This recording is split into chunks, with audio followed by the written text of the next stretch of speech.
ஜூலை 30ஆம் தேதி இந்தியாவில் 3 மாநிலத்தில் 3 சட்டசபை தொகுதிகள் இடைத்தேர்தலை சந்தித்திருந்தாங்க. ஜூலை 30ஆம் தேதி வாக்குப்பதிவு நடந்திருந்தது. பீகாரில் ஒரு தொகுதி, மத்திய பிரதேசத்தில் ஒரு தொகுதி, குஜராத்தில் ஒரு தொகுதி. இந்த 3 இடைத்தேர்தல்கள், அதற்கான தேர்தல் முடிவு நேத்திக்கு வெளியா இருக்குது. இந்த இடங்கள்ல யார் ஜெயிச்சிருக்கிறாங்க, யார்கிட்ட இருந்த தொகுதி யாருக்கு போயிருக்குது, யார் தக்க வச்சிருக்கிறாங்க அப்படின்றத டீட்டெயில்டா பேசலாம். முதலாவது குஜராத்தினுடைய மஞ்சால்பூர். இந்த தொகுதி பிஜேபியினுடைய வசம் இருந்தது.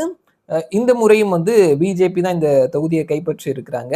சத்யேந்திரபாய் பட்டேல் கிட்டத்தட்ட 30,000 வாக்குகள் வித்தியாசத்தில் ஜெயிச்சிருக்கிறாரு. மொத்தமா 55,481 வாக்குகள் வாங்கி இருக்கிறாரு. 30,630 வாக்குகள் வித்தியாசத்துல ஜெயிச்சிருக்கிறாரு.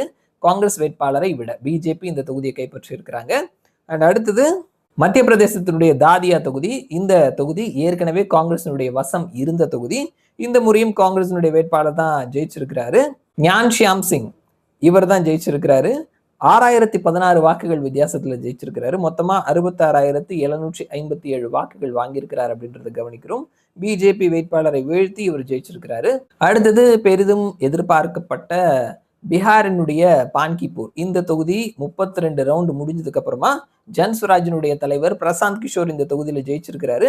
19,324 வாக்குகள் வித்தியாசத்துல ஜெயிச்சிருக்கிறாரு. மொத்தமா 64,151 வாக்குகள் வாங்கியிருக்கிறாரு. தேர்தலுக்கு பிந்தைய கருத்து கணிப்பு முடிவுல 65,000 வாக்குகள் வரைக்கும் வாங்குவார் அப்படின்ற மாதிரி சொல்லியிருந்தாங்க. 64,151 வாக்குகள் வாங்கியிருக்கிறாரு. ஸோ 3 தொகுதிகள் குஜராத்ல ஏற்கனவே பிஜேபி வசம் இருந்தது, அவர்களே கைப்பற்றி இருக்கிறாங்க. மத்திய பிரதேசத்துல காங்கிரசினுடைய வசம் இருந்த தொகுதி காங்கிரஸை கைப்பற்றி இருக்கிறாங்க. பீகாரினுடைய பாங்கிப்பூர் இந்த தொகுதி பிஜேபி வசம் இருந்தது. 1 வருஷம் 2 வருஷம் கிடையாது, 31 வருஷமா பிஜேபியினுடைய வசம் இருந்த இந்த தொகுதி இந்த முறை ஜன்ஸ்வராஜ் பார்ட்டி கைப்பற்றி இருக்கிறாங்க அப்படின்றத நாம கவனிக்கிறோம்.